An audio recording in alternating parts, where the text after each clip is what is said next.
Vamos a solenidade da Santíssima Trindade. Eu estava a ouvir as leituras e estava a lembrar de uma história. É Santo Agostinho que a conta. Parece que ela, ao passar ao longo de uma praia, viu um menino com um balde que tirava a água do mar e deitava num buraco que ele tinha feito na areia. E o Santo Agostinho viu esta criança fazer muitas viagens e não sabia muito bem o que é que ele estava a fazer. E então perguntou-lhe: olha lá, amigo, o que é que estás a fazer? Olha, Agostinho, eu quero meter a água deste mar aqui neste buraco. O Santo Agostinho disse: mas ouve lá, mas tu não vês que o mar é tão grande? O buraco tão pequenino, tens um balde tão pequenino, como é que tu queres meter a água do mar nesse buraco? O menino respondeu: olha, é mais fácil eu meter a água do mar neste buraco do que tu entenderes e explicares o mistério da Santíssima Trindade. O que nós celebramos hoje é um dos mistérios da nossa fé cristã. E o mistério quer dizer que é qualquer coisa que nos escapa. Nós não temos capacidade de entender e de explicar tudo. Mas podemos ir até onde a fé e a inteligência da fé nos levar. E por isso, a primeira leitura falava-nos da sabedoria. É claro que esta sabedoria não é a sabedoria dos livros. Essa também é importante. Mas há uma sabedoria que nós devemos pedir, que é dom do Espírito Santo. E essa sabedoria não escolhe idade, nem escolhe culturas, porque todos nós podemos ter estudos ou não ter estudos, podemos saber muito ou pouco sobre Deus.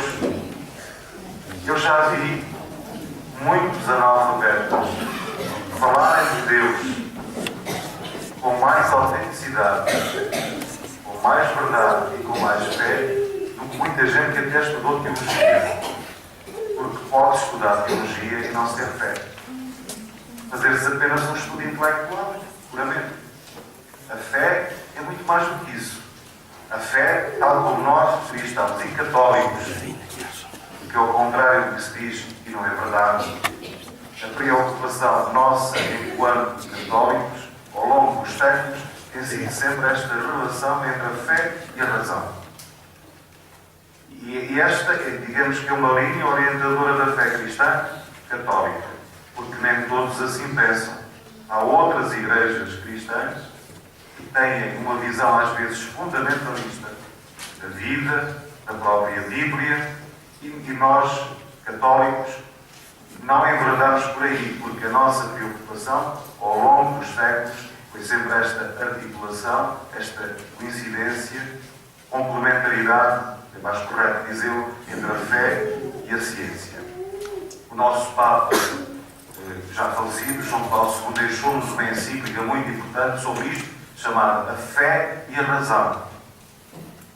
E o Papa Bento XVI teve esta grande preocupação também. Aliás, quando veio a Portugal, fez questão de se dirigir aos homens e às mulheres da cultura e da ciência, para lhes dizer que a fé cristã tem esta grande preocupação de conciliar, e no fundo, como dizia o Papa João Paulo II, a fé e a razão são as duas armas com as quais se eleva o espírito humano.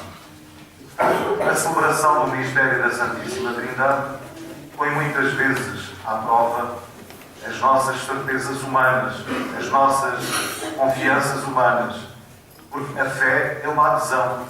Eu ontem fui ao almoço dos dadores e ao lado estava a falar com uma doutora que veio de Lisboa e estava-lhe a dizer exatamente isto, que a fé e a razão não podem estar em contradição porque têm origem em Deus.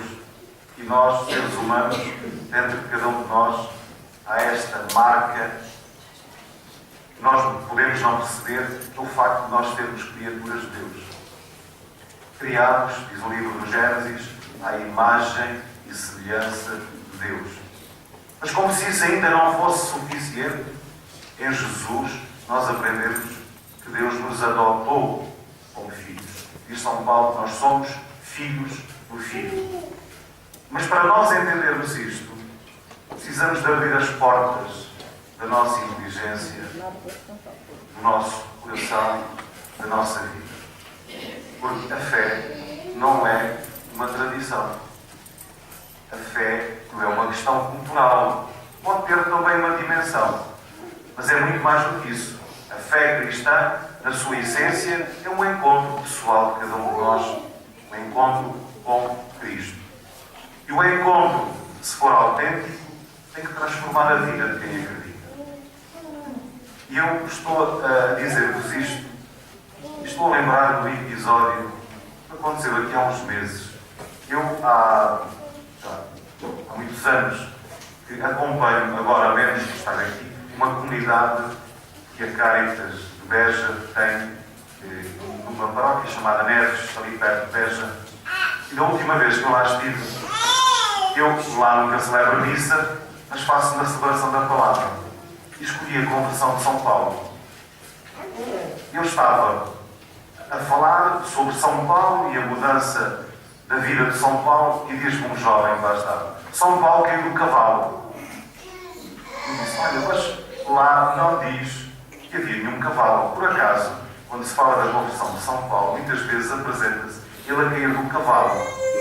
Eu digo: mas cair do cavalo, o que é que isso pode significar? E ele respondeu: não, Sr. Padre, cair do cavalo é cair das nossas seguranças, não são verdades. É cair, às vezes, dos caminhos errados em que nós andamos e pensamos que estamos certos e não admitimos que nos digam o contrário. Cair do cavalo é perceber que a soberba e o orgulho não são caminho para quem é cristão, mas apenas a humildade. E é quando nós nos colocamos assim diante de Deus, nós percebemos que a fé e a fé cristã é um encontro com este Deus que quer bater à nossa porta. Ele já lá está. Mas quer que nós percebamos que Ele está dentro de cada um de nós. E que nós, pelo batismo, somos templo da Santíssima Trindade. E Deus fala muitas vezes, nós é que podemos não ouvir. E voltando ao Santo Agostinho, alguns já me ouviram dizer isto, Santo Agostinho, depois de se converter, de se tornar cristão, já tinha mais de 30 anos, disse isto: Senhor, vós clamastes, gritastes e rompestes a minha surdez. Eu procurei-vos fora de mim e descobri que, afinal, vós estáveis dentro de mim. Este é o nosso Deus. Clama, grita, que nos interpela na nossa consciência, que é o espaço de aspas. É nós onde Deus habita. Louvamos o Senhor por estarmos aqui e vamos pedir que, de facto, nós que escutamos esta palavra, nós que somos cristãos, que não nos esqueçamos de abrir os nossos ouvidos, abrir as portas do nosso coração, porque nós não imaginamos, como dizia São Paulo, aquilo que Deus quer fazer em nós. Diz São Paulo: o amor de Deus foi derramado nos nossos corações pelo Espírito Santo que nos foi dado. Deus quer derramar ainda mais abundantemente o seu amor pela ação do Espírito Santo em cada um de nós. Mas Deus respeita a nossa liberdade. Quase sempre. E às vezes Deus também se intromete na nossa vida. E não estava nos nossos programas. São Paulo que pensou, quando ia de Jerusalém a Damasco, para perseguir e prender cristãos, nunca imaginou que Deus se atravessaria no seu caminho. Porque Deus às vezes faz isso. Mas habitualmente Deus bate à nossa porta. Uma e duas vezes e fala para que nós o escutemos e abramos o nosso coração e Ele possa derramar no nosso coração o seu Espírito em abundância. Com estes sentimentos, vamos prosseguir a nossa Eucaristia, professando a nossa fé.